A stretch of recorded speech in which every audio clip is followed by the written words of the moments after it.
1, 2. There we are. 1, 2, 3, 4. Get your woman on the floor. Checkity check, check, check. Gotta get up to get down.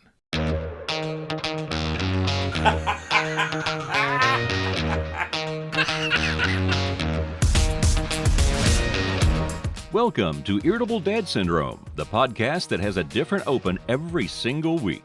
Here are your hosts, Mike and Darin. Hey everybody, I'm Darin. I'm Mike. Welcome to Irritable Dad Syndrome, episode 62. How's it going? Yes. Okay, I had to do some math in my head. What? The last you one don't was have to do math. 61 plus 1 is 62. You don't have to do that. That pisses off the people who listen to the show. We've been talking to each other for 61 hours and... Longer than that. 10 minutes. Way longer than that. Yeah, because we've done a couple of bonus episodes. Yeah, no, the last episode, a good 2.5 hours was edited out of the content. And we're back on the streams for this one. We've got a video going. So hi to the two people watching. Before we move on with this week's episode, I wanted to apologize for something that I said last week. I was talking about water aerobics and my father, and then I was talking about the people acting like total idiots out in the pool doing the water aerobics. Okay. And when I listened to it, I realized it sounds like I'm calling these people a bunch of idiots doing water aerobics. Yeah. And that was not what I was trying to say. Okay. What I meant to say was my father would have looked at me out there wondering why I was doing that with all of these idiots. That's what my father would have thought. Yeah. That's not what I think. The women doing the water aerobics are exercising. They're trying to feel better and they're trying to, be better in their lives and everything like that. Nothing about doing water aerobics is idiotic. And so if anybody took that the wrong way, I do apologize. If I may. Yeah, sure. I wouldn't want to say that water aerobics is idiotic. Right. I would say it's ill-advised. Well, for me, I would drown. Damn near killed me. Then one other thing that I wanted to mention. Okay. I totally forgot last week when I was talking about OSU, the Ohio State University, and they did a tribute to Rush. The coolest thing they did on the field, I totally forgot to say. What's that? They formed the shape of a motorcycle. Oh. And a dude has a fire extinguisher that he turns on. It looks like exhaust coming out of the pipe, and they went over like off the field. And that was badass. Yeah. And I totally forgot to mention it. Yeah. So I'm sorry. That's fine. There you go. We'll let you get. We will commence now. Episode 62 begins now. Here's the fun thing: is that since we are streaming and there is a video component to this, we have the ability to interact with the audience. Yep. And while you were telling your story about water aerobics, and we were talking about how I look like I'm about 400 or 500 pounds in the picture that Bess took of me, one of our fine members of the audience asked if this is the Thick Dads podcast. And with 3 C's? Just two. Just two. Just two. Okay. I think it's time to get the band hammer out again.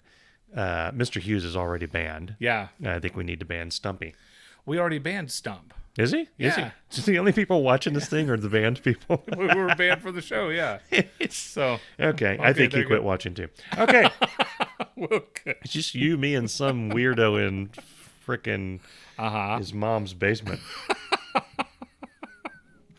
Well, something amazing happened this week. Yes. Yes. Go ahead and tell me, Mike. You taught your son. I taught my son how to ride a bike. It's on the rundown. I didn't know we were going there next. Yeah, it was the next thing. I don't have the rundown in front of me. There. I taught Charlie how to ride a bike. Awesome. It was awesome. And here's the thing. How old is Charlie's what? He's 8. 8. Okay. I'm long overdue on this. Dude, way overdue. My kids were like 10 before they were. They fought it.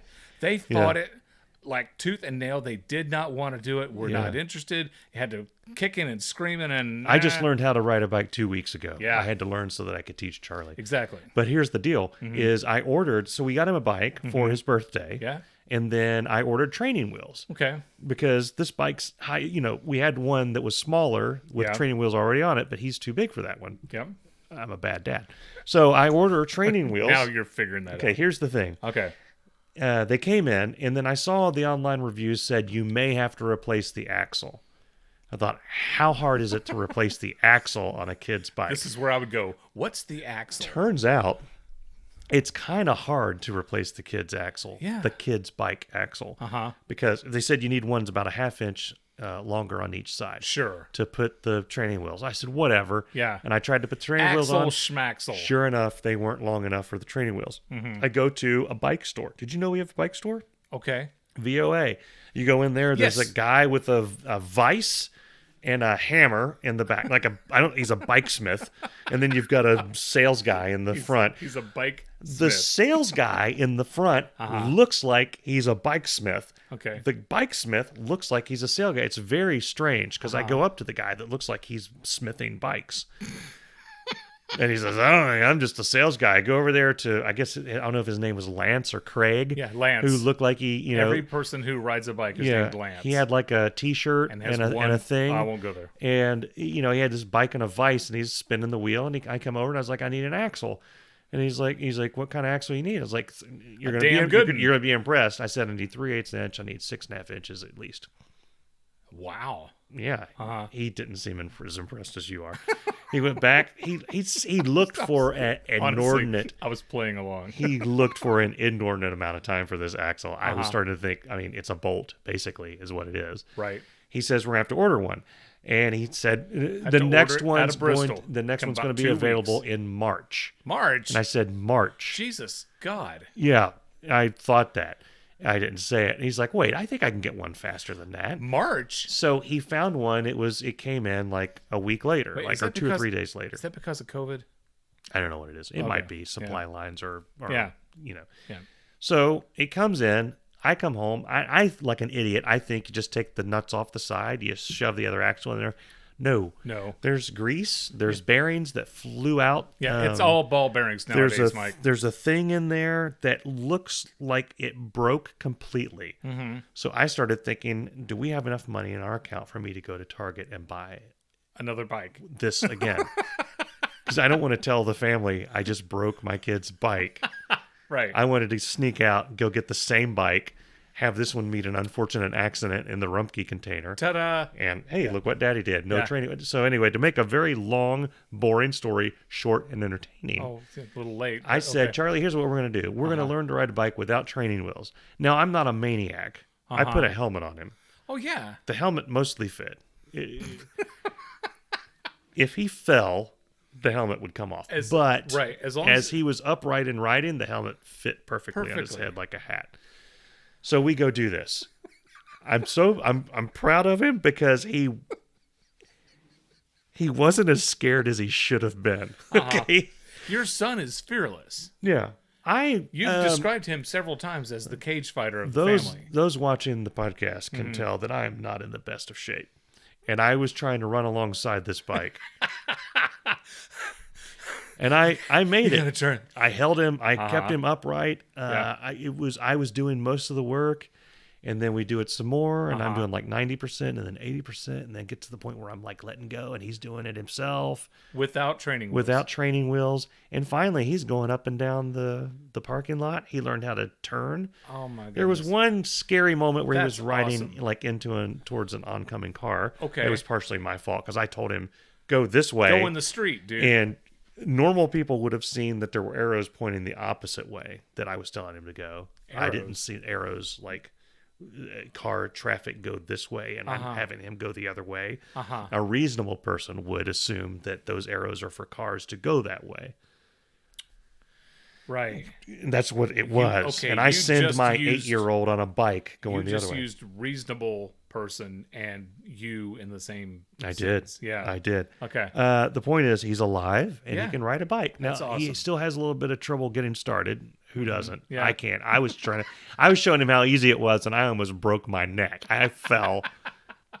And I was like, I'm not a good teacher on how easy it is. But he did awesome. So, yeah. Well, when I taught parent achievement. Yeah, very good. Very awesome. So when I taught Jacob how to ride his bike, we would go for a little bit on the training wheels and he would stop. He says, "Hey, Dad, look at that. I want to pick that flower," which isn't a flower, it's a clover. "I want to pick that for Mommy. Hold on one second." And he's like, "Dude, get back on the... No, I want to... Oh, what's that over there in the trees?" Yeah. And, wow, check that. "Hey, can we walk over there?" And say, "Jacob, get on the bike. Yeah. We're going to..." You know. And so he just kept trying to get distracted and do and something.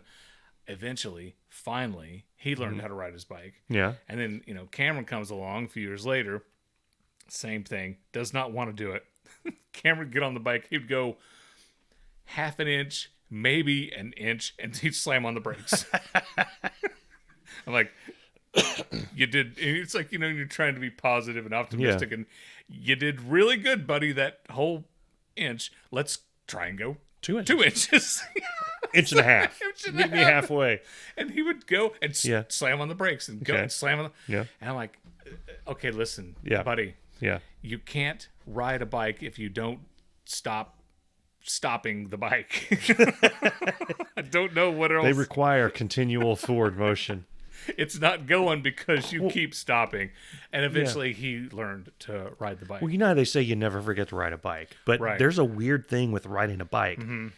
You go from this is completely alien and can't work to an expert. Hey, check out what I'm doing. It's like what happened? I was like, what happened? Well, hey, what happened? It's like all of a sudden you're like you can barely do anything, and then you're a BMX bandit. Do they still call people that? Yes, they do. Radical, especially those who gnarly bitching. Yeah, I'm surprised either kid still rides their bike, because a few years ago when we were on vacation, and I think I told this story on the podcast. Yeah, but Libby had rented one of those double bikes. Okay, because this is before Cameron. It's a bike for people like me that 2 tires won't support. No, it's a bike for 2 people to ride. Yeah, that's what I said. So, so she rented that because Cameron wasn't hip on riding bikes and didn't want to, and so he was going to ride with me. Okay. I've never driven a 2-person bike before. Yeah. So the guy says, "Mr. Cox, why don't you hop on that and drive around, get used to it? The steering is going to be a little tricky because you got to take the curves much sooner and got to go further out to whatever." So I'm riding this bike, and I go to the end of the road, and I turn around, and it's a little bit different making strong curves with a longer bike, and it's an electronic bike. Okay, so it has some power to it. Okay. It doesn't post to Twitter while you're riding. No, it does not. Okay. No, and it won't emit a small shock. But still, it has its own power, so you don't have to pedal so far. Anyway, I get to where everybody is, and heat of the moment, whatever, I hit the brake and the gas at the same time, and went right into a wall, went down. I'm on this bike less than a minute. Yeah. Okay. Yeah. And, sorry. Yeah. Just put that anywhere. I'll hit my sword. That's later. And I wiped out, and I hit, and when I went down, the bicycle pedal had some metal type of claws on it, so that when your shoes are on it, they... Oh, yeah. Anyway, it scratched up my leg big time. Yeah. And I'm bleeding profusely, and I went to a clinic, and I thought for sure that I was going to get stitches, and said they just taped it up. But hey, this is the second week. Yeah. But hey, it was the second day we were at the beach. Yeah. And now I've got this massive leg wound. Yeah. I can't go at the beach. I can't go in the pool. Yeah. Happy vacation, Dad. I'm just standing on the side of the beach. Hey, kids, how's the pool? Is the water cool enough for you? Yeah. I'll just stand over here. So, yeah. Bicycles are fun. Yep. I just realized this damn thing is still going over. Let me give me a moment. This is podcast gold right now. Yeah. What Mike is doing is he's got the album soundtrack for the original movie, the 1984 version of Dune, by Brian Eno and Toto, Daniel Radcliffe, and the Night Sweats, and somebody else, Chico and the Man. So here's the deal. It's the record store day thing. This is fun for the audio people. I'll edit all this crap out. Video or the people who are watching. The video people here, and it's that one right there with that guy. Yeah. So I'm going to put this away. I'm sure you guys will. It doesn't get much more exciting than this. I can just hear Dave on the next Irritable Dad Syndrome. Mike puts away an album. Be there. It's an orange, spicy album. It's very orange, yes. It says jackpot on it. I don't know why it says that. Yeah, I don't either. See, I'm just thinking this is all stuff you could have done before the podcast, but whatever. Yeah. You know what? Yeah. Screw it. We can do whatever we want. It's all good. Yeah. I mean, it's literally our show. We can do whatever the hell we want. Yeah. There's a nice segue. Yeah, speaking of Dune. Dune. Dune. Dune gave me a lot of anxiety. What's that? Why? The same reason Lord of the Rings did.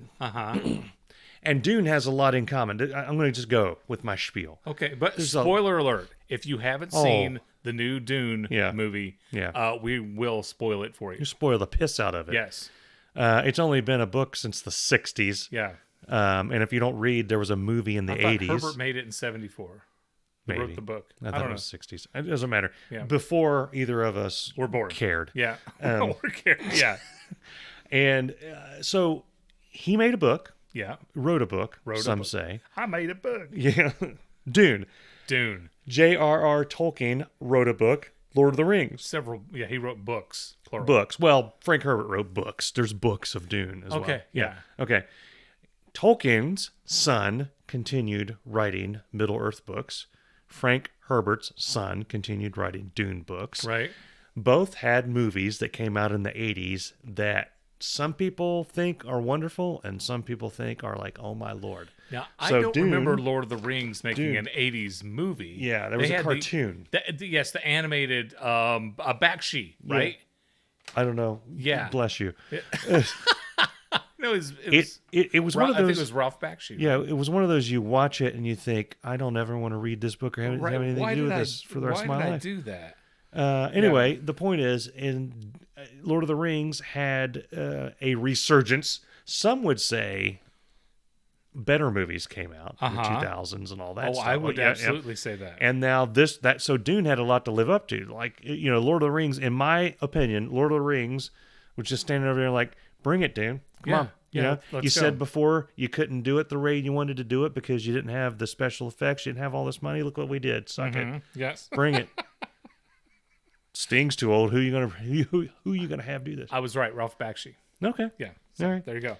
So I had anxiety because I've tried to force my family to watch the 80s Dune. The 80s Dune means a lot to me. Okay. And nobody can. And I'll be the first one to admit I've never sat through it in one sitting. I've seen chunks of it. I've seen the entire thing to the point where I can quote it. Multiple times. I can lip sync through parts of it. That's awesome. Your family must be so proud. They are. Yeah. They are. I have it on DVD, and just before the podcast, you asked if you could borrow it, and I refused. No. Yeah. I'm never going to watch it. Yeah. It's going to sit here and get dust. Get dust everywhere. Okay. I'll probably watch it as soon as you leave. Right. The point is, I was very excited about this movie. Yeah. Yeah. And it was so loud.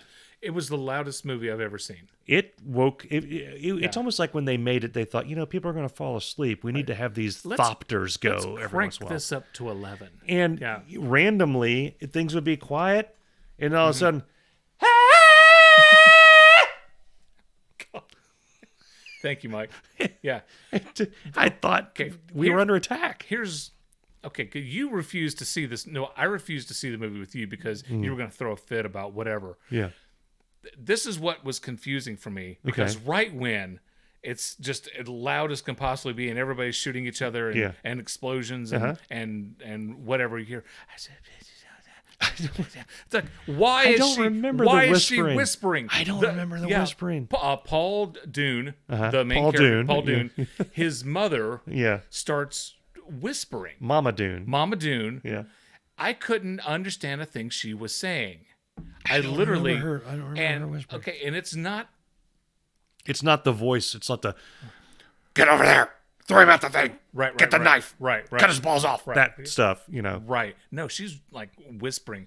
I can't. It's like, can you turn on the subtitles, please? Can I tell you something? I wanted subtitles so bad. I loved so much the way they did the voice in this one. Yeah. And the thing I loved the most, it's a small thing. Mm-hmm.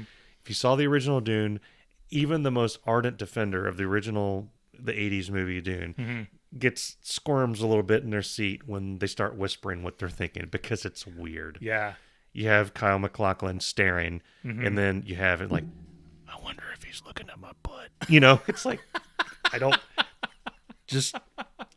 want to hear what you're thinking. Right. Hey, I think he is. I think he's looking at me. Yeah, well, yeah. Where'd I leave my knife? I think I left it over there. Exactly. I mean, they're saying things like, whatever. Yeah. The Ben Gesserit lady would look at him. Maybe he is the Kwisatz Haderach. Now, which one was the Ben Gesserit? Those are the ladies with the black stuff. Okay. And his mom is a Ben Gesserit. Paul Dune's Mamaw. Paul Dune's. Yeah. Okay. Now, Paul Dune's Mamaw. Stellan Skarsgård. So they can see the future, and they can see stuff, and they can read minds. Right. That's their whole thing. Yeah. Who was the enormous fat bald dude? Me. No, in the movie. In the movie. His name is escaping me. The character's name is Baron. The Baron Vladimir. Yeah. They said Harkonnen, but it's Harkonnen. Get off your thing. Yeah. I thought they reincarnated Marlon Brando. I knew you were going to go there. I mean, he looked, he sounded, it was like everything. Did you expect when he came out of the oil that he was going to say, the horror? The horror. I mean, because just a couple weeks ago, I had watched the Val Kilmer documentary, and there were clips of Marlon Brando from the Island of Dr. Moreau, where he was just that fat, like 412 pounds, just like Stellan Skarsgård was, if that's how you pronounce the guy's name. Anyway, I thought that was Marlon Brando. And I looked over at Libby and I said, "Is that Marlon Brando?" And she's like, "What?" No idea what I was talking about. So that went over like a lead pipe. But it was a badass movie. I really liked it. I love how they made the Harkonnens brutal. I mean, the original movie, I love the original movie, but they look kind of goofy. If you look at the Beast Raban, who is played by Drax in this one. Yes, Dave Bautista. Yeah. And the original one, I mean, I don't know if there's a picture of him on the back of this. So there's not. Yeah, there he is. There he is right there. I'll show the people, the one person who's watching. Oh, geez. You're eating the microphone. Yeah. He looks like a goofball. Yeah. Dave Bautista does not look like a goofball. I mean, it was like a nerd explosion. You got Poe Dameron, Poe for the yogurt guy from Star Wars in it. Then you got Drax and Aquaman. Aquaman. And you got MJ from Spider-Man. Who really? Yeah. Who was that? Chandy. Channing Tatum? The chick. Channing Tatum. No, not Channing Tatum.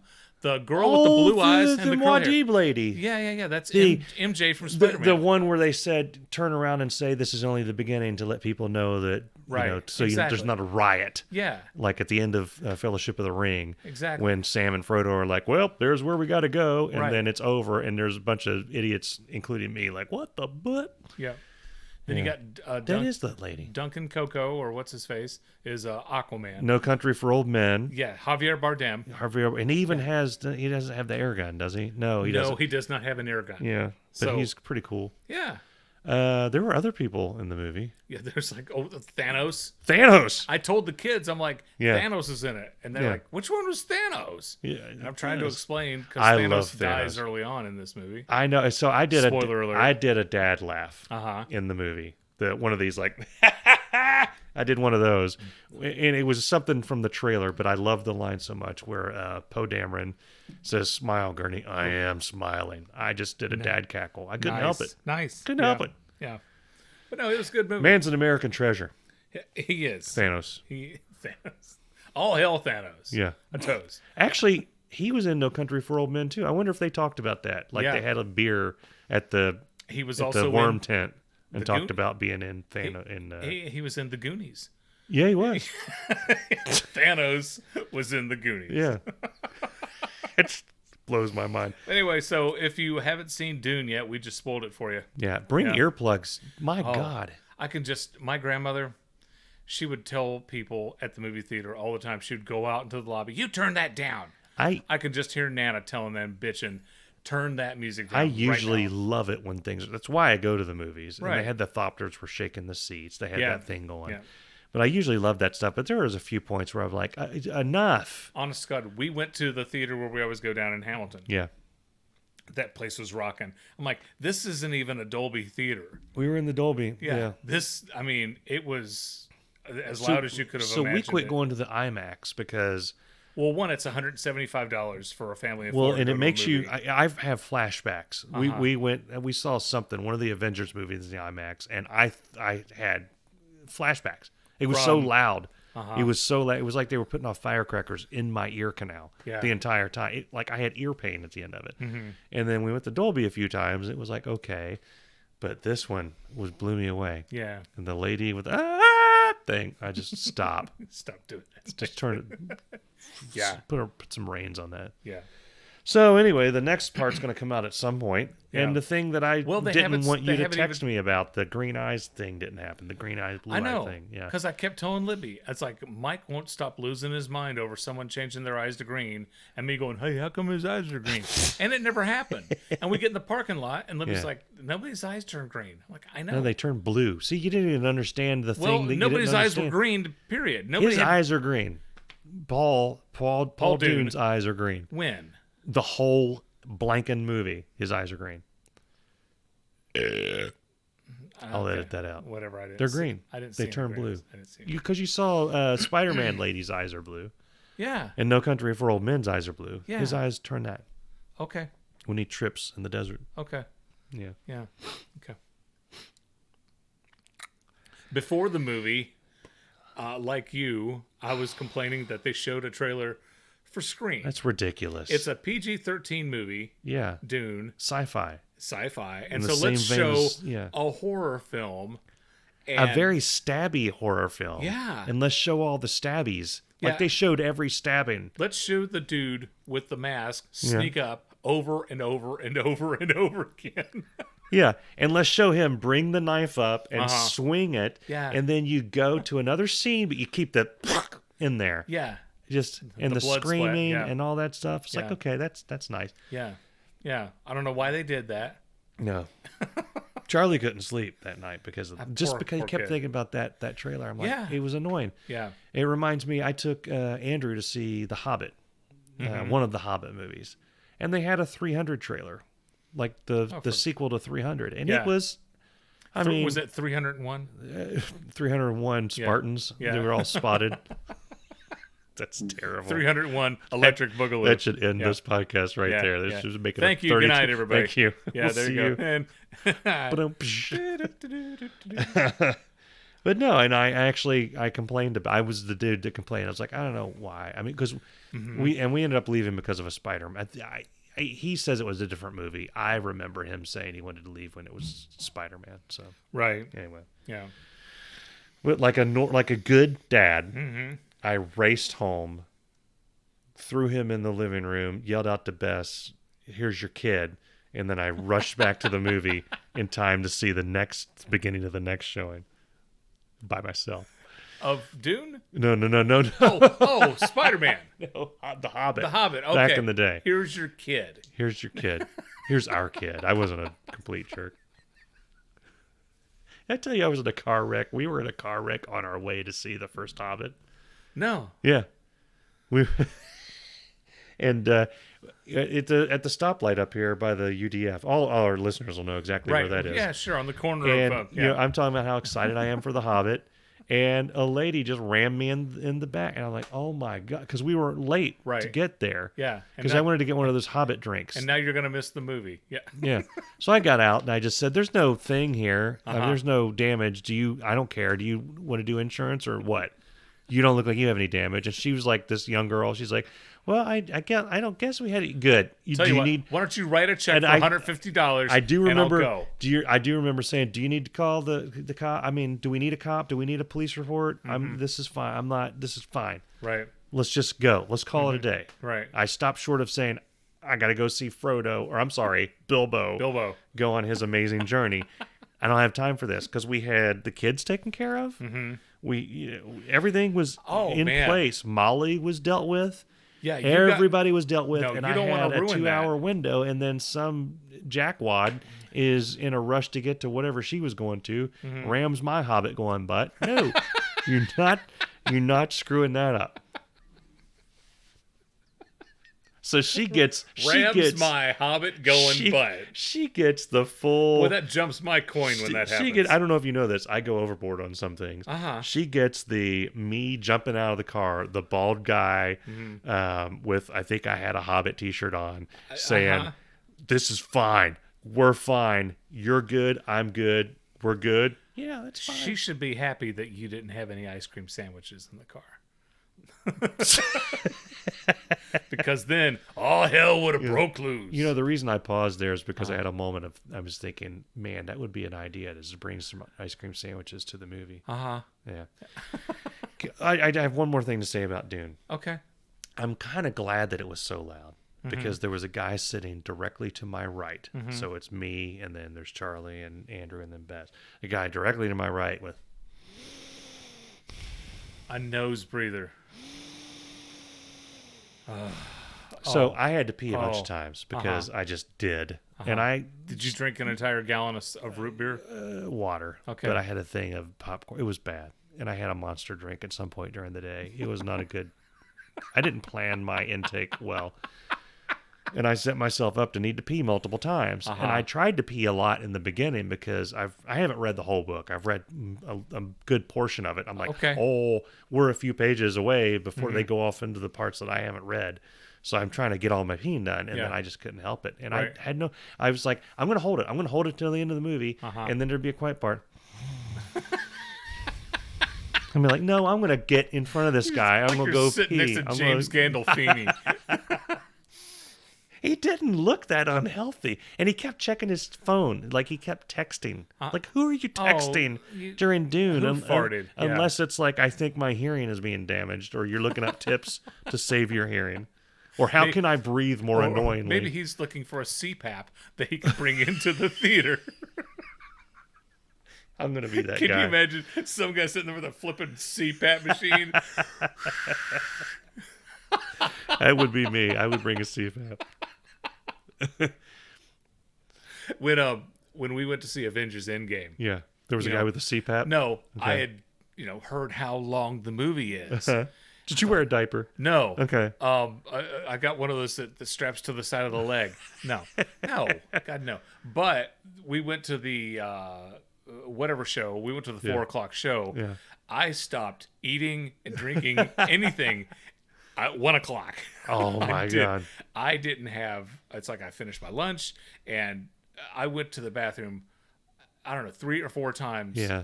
And then got to the theater and we found our seats. And I went, and then I went, and I made sure that I went again. Because I'm like, I am not walking out of this theater. God, I keep hitting my sword. I said, I am not leaving this theater when this movie comes on. I'm not going to miss 1 second. There's got to be at least one person in the world that right before Captain America did his thing, went to go potty, and came back, and like everybody's there, and he's like, what the hell? What happened? What? Oh, son of a bitch! What happened? Hey, what happened? Oh Lord! Did we have anything else in this podcast to talk about besides Dune? So I hear you scream! Yeah, I hear you want to rock and roll all night and party every day. I hate that song. I do. I mean, I'm getting back in the Kiss, but I've never liked that song. I used to love that song, but if I hear it one more time, I might have to just drill something into my earlobe. So okay, I want to apologize. Wait, hold it. Let me. If I hear that song one more time, I'm gonna have to just jam a screwdriver into my ear. I have to apologize for statements I made about Kiss. Many 407 episodes ago. What did you say? I said I didn't see how Kiss could be anyone's favorite band. Oh. And I have a friend whose favorite... I have 2 friends whose favorite band is Kiss. I know them. Do you remember that discussion I had? The discussion that went on all day and all night.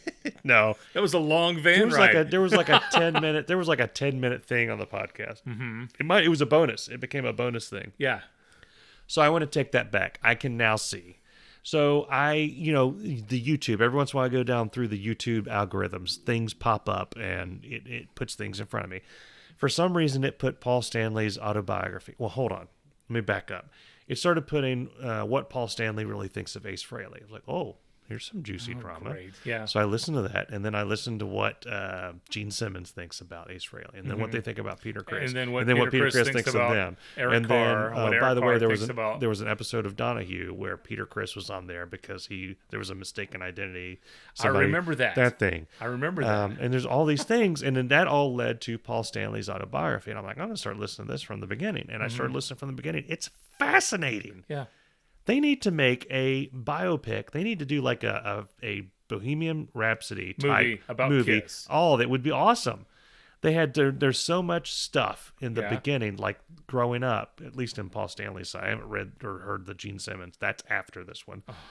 Of how they grew up and all these things, and then the struggling band in New York, like the first 5 albums, all the money they made, they put right back into the thing. Yep. How they came up with the makeup and the stuff. And, and they go back and forth between just being like, it seems like absolute, desperate for anyone to hear anything, and then all of a sudden they start to become it's just a fascinating story. And then on top of that, you got all this drama that brought me back into it, of where they can't stand clear. It seems like at one point, I want to pull Paul Stanley and Gene, just call up Gene and Paul, like, at some point you had to have liked these guys.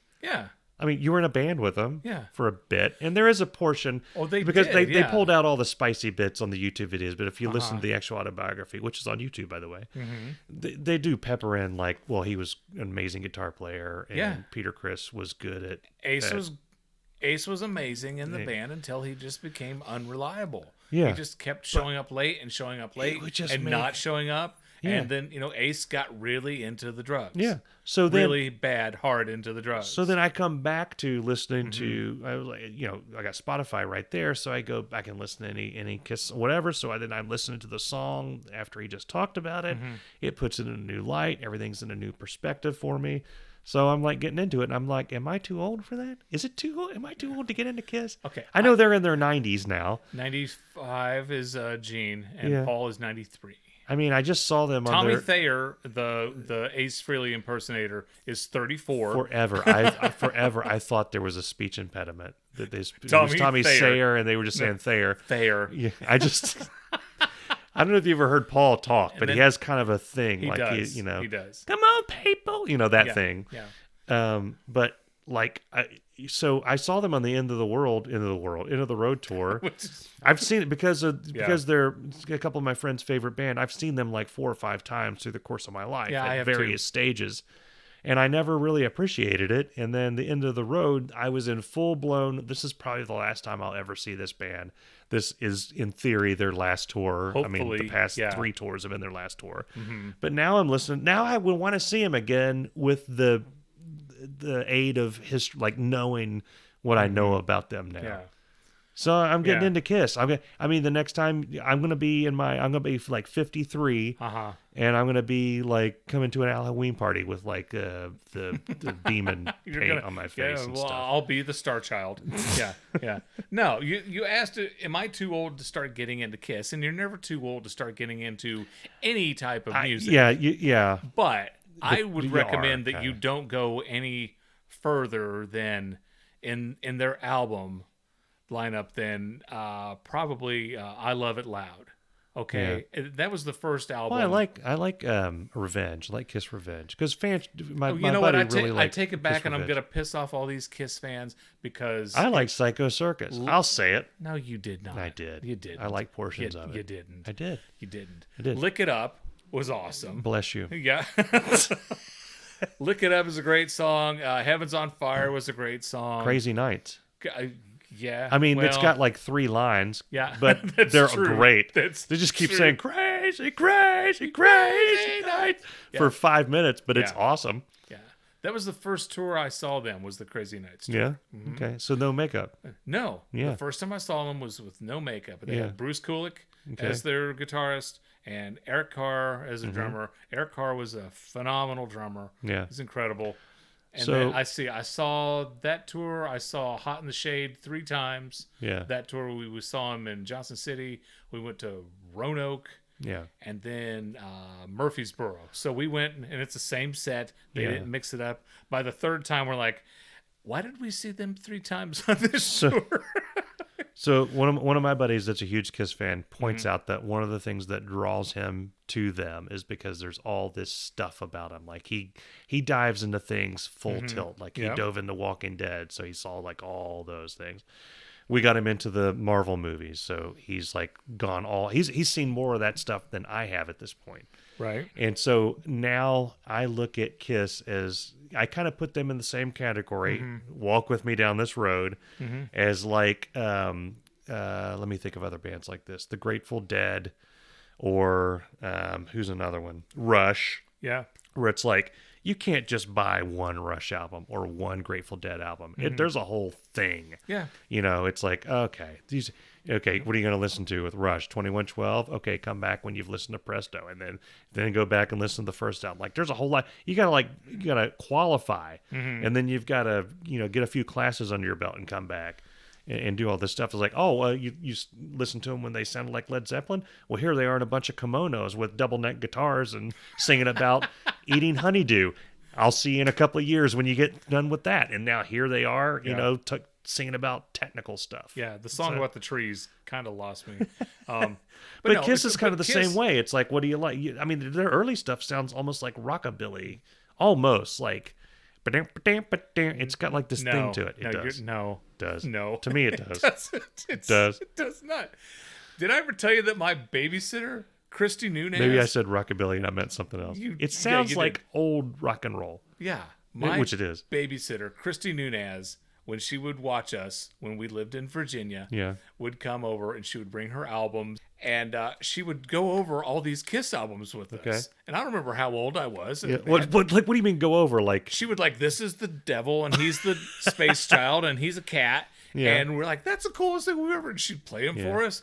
And Mom and Dad would come home and we're like, we really love listening to Kiss. And my dad's like, what the hell's going on here? They did what? And then, so from that point on, Dad, it's Knights in Satan's Service. Exactly. Exactly. It's got the Nazi SS. We love Kiss. We love Kiss. Yeah.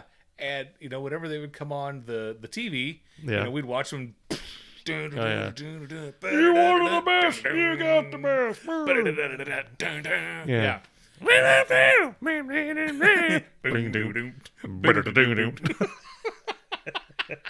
Get up! Get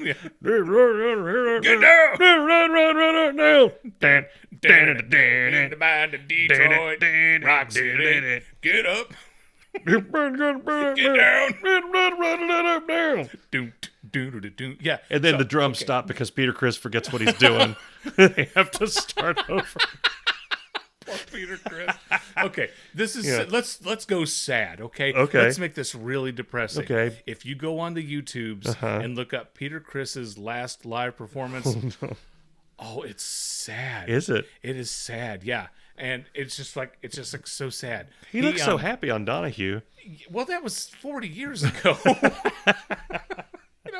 So he's doing this show. Yeah. Now, granted, Peter Criss doesn't pull in the amount of people that say Kiss do, right? The Crisco fortune ran out a long time ago. It's a very small venue. Okay. And there's a couple hundred people there, maybe more. Maybe the camera on what I'm watching it's a bigger audience. It's a bigger audience than we have. Oh God, yeah, absolutely. Okay. I would kill to have Peter Criss's following. So he's singing Beth. It's like no. They Beth and Hooligan. They get to Hard Luck Woman. Okay. And he's not even singing background vocals. Someone else in the band is singing Hard Luck Woman. And Peter Criss is just like playing a tambourine. Yeah. And I'm like, what's going on here? What happened, What happened? And it was just, And I feel like I might want to just edit this part out because I feel horrible talking so badly about Peter Criss. But it wasn't good. Well, I mean, And here's my thing about Kiss, okay? Yeah. Kiss used to be my favorite band. Okay. For a very, very long time, Kiss was my favorite band. I think I must have 30, maybe more Kiss posters. Okay. In makeup, without makeup, solo posters. Yeah. I mean, I had them, the huge ones, like 8 feet wide by 4 feet tall, Yeah. Ginormous. I had, and I don't know how many of their albums. I don't have all their albums. I got a lot of their albums. Okay. I've got enough of their albums. You got enough. Okay. Yeah. Kiss. Don't talk to me about Kiss. Let me tell you about Kiss. You're that guy. But now I'm at the point, it's like, okay, so they reunited, and that was awesome. I saw the reunion tour. Then Ace started doing the same Ace did the first time, and then left the group. When was the reunion tour? I might have seen 90s. I might have seen it. It was the Psycho Circus. Did they? No. Was it Psycho Circus? No, they reunited after Kiss Unplugged. Oh, okay. Yeah. So they came out and joined them for Kiss Unplugged. Everybody lost their mind. Mm-hmm. Then they reunited and did a tour, and then they did Psycho Circus. And Ace and Peter are barely on that, even though they're on the cover. Yeah. And Psycho Circus is in my opinion, not a great album. And then Ace, was doing the same thing he was doing the first time. He was showing up late for shows, and then even later for shows. And then we don't know if Ace is even going to be here. I saw him shoot off of his guitar. Yeah. I was at a Kiss show, and I think I saw Ace. Ace Frehley stepped on this finger. I've told that story. Your before. Pinky finger, yeah. And then Peter, kind of the same thing. Was like, you know what? I'm wishing that I wasn't doing this, and then they split again. Well, they replaced them, and Eric Singer came back because Eric Singer was the guy who replaced Eric Carr. Okay. And so they're like, hey, you know what? This makeup thing, this reunion thing is going really good. So then they put Tommy Thayer in Ace's makeup, and they put Eric Singer in Peter's makeup, and they're pretending to be Kiss. So it's like Kiss are a tribute band and a band.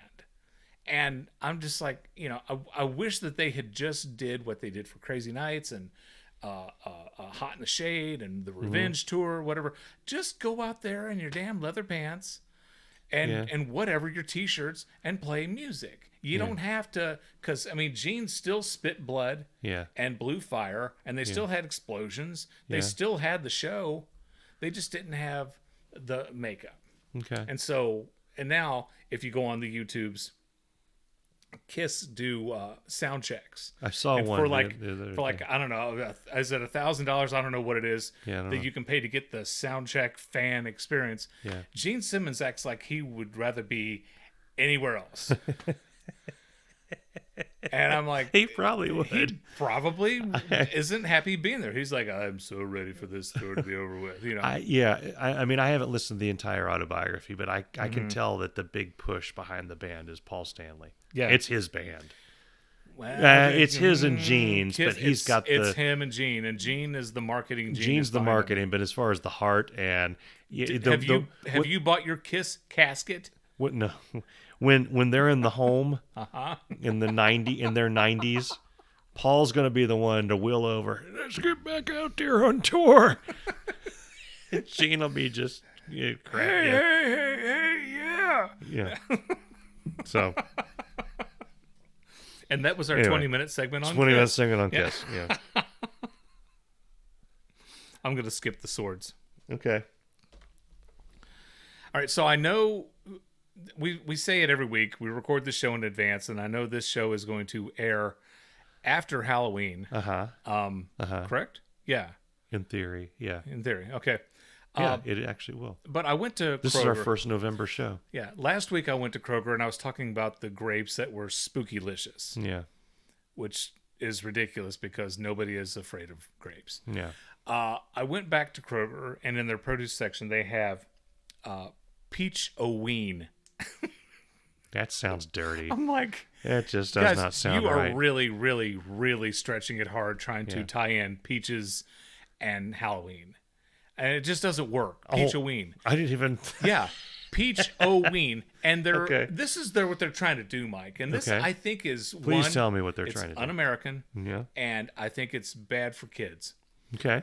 They want people to actually give peaches as treats on Halloween, and I think it's you can't do that. How dare you, Kroger? That is un-American. And again, this is airing after Halloween, but I'm pointing my finger at you, Kroger. Don't pull that again next year. If you or your kid got a peach for Halloween, you are entitled to a settlement.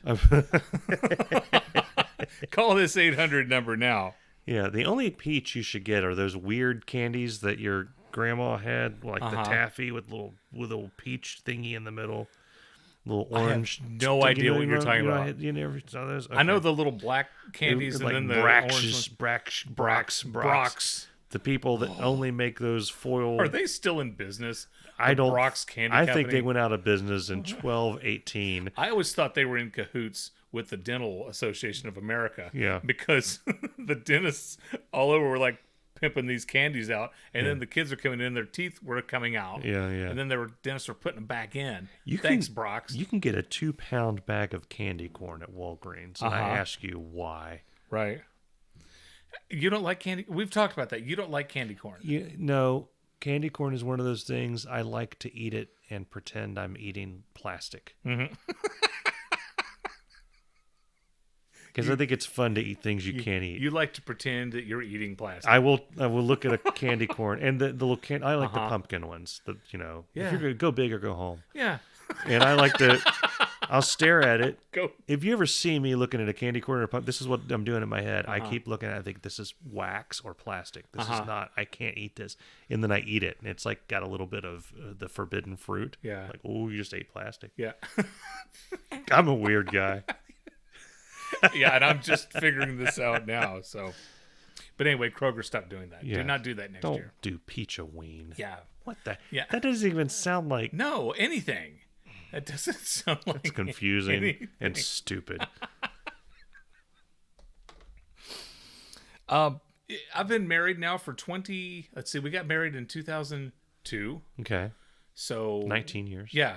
Next year will be 20 years. Yeah. And do you ever find out about things about your wife that you never knew? All the time. I found out. My wife and I were in a car. We're driving back home from a marching band competition. I found out that my wife really likes the song 500 Miles by the Proclaimers. Everybody likes that song. But I didn't think she did, because that doesn't strike me as the type of song that she would like. Yeah. Yeah. Would she do sing along to it? Yeah. And it scared you? No, because we were driving back, and You're I'm like, singing. what else? When What I other? wake up, well, I know I'm gonna be the man who coming home to you. Yeah, and they say you like you. Yeah. When I come home, and I will walk 500 miles, and I will walk. Yeah, it's like the Lucky Charms guy took a big whiff of crack and went in a recording studio. That's what the kids call it, the big whiff of crack. Him and the Irish Spring guy who cuts soap in half with his pocket knife. Load him up with that. Load them up with amphetamines and put them in a sound booth. But see what happens. It was the highlight of our night home. Okay. It was the highlight of our drive home. Yeah. Because it comes on and I start singing along, and usually that annoys her. And she's like, "You gonna do that the whole song?" But she was like totally fine with it. And I said, "Do you want to sing the first part of the chorus, or do you want to do the second part?" And she goes, "I'll do the second part." Somebody's got to be the one in the back going da da da da da da da da da. Yeah, that's the. And I would walk 500 miles, and I would walk. Yeah. And she's having a blast. Yeah. And it was awesome. Yeah. So, but I had get your bangers and mash and your Guinness and roll tide, bro. I had no idea. So Ireland's exports are Irish Spring, potatoes. Lucky Charms. Yes. U2. That one song by the Proclaimers. Van Morrison. And U2. And Van Morrison. And Van Morrison. Yeah, do you like Van Morrison? I'm sure Wait, he did... Is he the one that did... He did Brown Eyed Girl, Into the Mystic. I don't care about that. Yeah. He sang Comfortably Numb. With Pink Floyd. Yeah, that was with badass. Roger Waters. Okay. Yeah. Yeah, it was badass, though. Yeah. I like that. Yeah. So, and before you weirdos write in and call in, I know it was David Gilmour in the original. I'm talking about when Roger Waters went out and did The Wall on his own. Right. Stop it, Chris Hughes. Yeah. The hell. Yeah, suck it. Stump. It happened again. Okay. You know the story about my name. People call me Derek, Daryl, Dwayne, Damon, Damien. Yeah. Darfin was the best Yeah. of all time. Yeah. So Libby and I have had a lot of appointments at the bank. Okay, we've refinanced our home. Okay, that was an ordeal. Yeah. Worth it, but it took several times it's going just to a pain. Yes. So we refinanced. We got all of our investing stuff from work. So we consolidated my 401k, her 403b, our C3PO, and our WD-40. Yeah. We got all those together Okay. into one, and we invested some here, and we invested some there. Yeah. We invested some somewhere else. That took some stuff. We set up a home equity line of credit. Okay. That's still ongoing. Okay. So we were at the bank. Now we really enjoy these two women who we've been working with. There's Susan, and then there's Sarah, and they've been so much fun. To the point where we're thinking we would like to hang out with these two after we're done giving them all of our money. Yeah. Right? Yeah. So I'm telling Sarah Okay.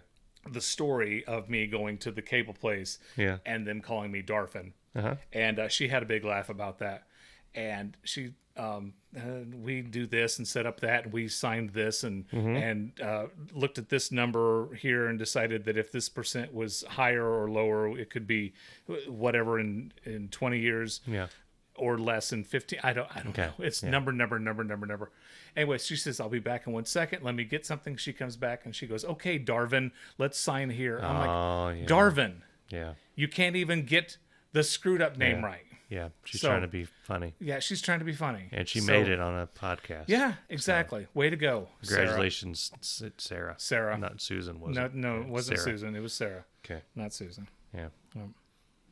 Just Sarah with like an H on the end, or like the lone A? Yeah, okay. The lone A, which there's 2 A's in Sarah, so it can't be the lone A. Well, the lone A at the end. At the end, yeah. The A that's just kind of hanging out there. It's like, where do you get the nerve taking the H off of your name? Like John without the H. Yeah. Jon? Yeah. Really? I mean, I know it's not necessary. Yeah, Jon Snow did that. Yeah. Hi, Jon Snow. Yeah. Yeah. Man. This podcast is going absolutely nowhere. That's the glory of editing. Yep. I mentioned last week my coworker, who you think is Aunt B, and I keep saying that she's not like Aunt B. She's in her early 20s. I'm picturing Aunt B knitting right now. But still, she was going on a trip. Like an old school typewriter that you hit the thing. And I thought that she and I had reached an agreement. Yeah. That she was going to download some episodes and give Breaking Bad a try. Because we share an office. Yeah. And this is our biggest problem. This is the wall that's between us. Okay? She and I, if she could get on this Breaking Bad kick, we would be so much happier working together. But you'd have something to talk about. Yeah. Besides knitting. Hey, what did you do over the weekend? Well, that's great.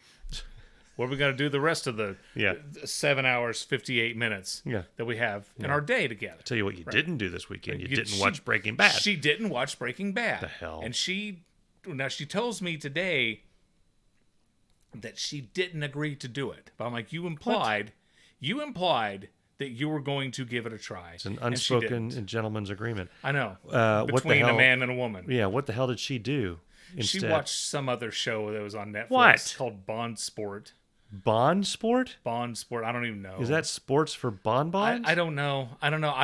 They chuck bonbons into I tuned a her net? out, and all I heard was word, Netflix, word. See, I got so excited, I started watching Breaking Bad again. I know. And this is like, I don't know. See, I've you lost don't track. even know her, and you would have had something in common with her. I lost track of how many times I've gone through the series. I'll admit it. And Bess even said, "Are you seriously watching this again?" Yeah, I'm seriously watching this again. And here's the weird thing is every time I watch it, I see new things. Now, right? And I'm going to spoil it so everybody can suck it. You should have seen it already. Now I literally see, because the first time you watch it, Skylar gets on your nerves, right? Admit it. Right. You were all terrible people. Right. You don't like Skylar that much that was in the beginning. Jesse's girlfriend, right? No, the Walt's wife. Oh God. Jeez, yeah. She gets on your nerves because Walt's just trying to cook meth. And she's getting all moral. Right. Well, and I mean, he was thought, never home. And she had a baby. Yeah, I know. And he wasn't there. Hold on now. And I thought Hank was kind of a douche. Now, oh, hell no. Listen to me. You said that out loud. I did. Hank is going to kill you. Listen to me. Okay. I'm on my 5th or 600th run through now. Okay. As I'm watching it, Walt annoys me. Skylar, I'm on her side, and Hank's a badass. Hank and Gomi, every time those two are on screen, I'm laughing. You know? Yep. Well, you forget all the, it's like you get involved with every episode, and then the next episode, and then the next one, and you forget because, like, I remember after I watched it all, I kept thinking, why didn't they stop? After the first batch, like he planned on. Yeah. And then when I watched it again, he tried. Yeah, he really did. He did stop. And then Jesse wanted to do it again, right? And so they did it one more time. And then that was it. It was just like me buying a box of Swiss cake rolls at the store. This is the last damn time I'm buying these. He did it again, and I'm going through it right now, so it's fresh. His cancer treatment took all of his money. Literally all of his money. He had to do it again. And then Skylar gave it to the man she was having an affair with. IFT. Yeah. So IFT. That's the name of the episode. Yes. So and that stands for Ted. Okay. Enter your own word for F. I floundered Ted. What is Quacker not on this episode? I'm trying to limit the amount that I have to use Quacker. But another piece that the first time you see Tio, what'd you do to my Uncle Tio? Yeah. My Tio. Yeah. They're in a shack out in the desert. So somehow, one thing about this series and Saul, they do a hell of a job in connecting the two series. Yes. Very, very good. Yes. So there's going to be somehow Tio and Tuco are going to end up out in the desert at the end of Better Call Saul because that's where they are. Yeah. And I think it has something to do with Smiley McSmiley Butts from Better Call Saul in this next season.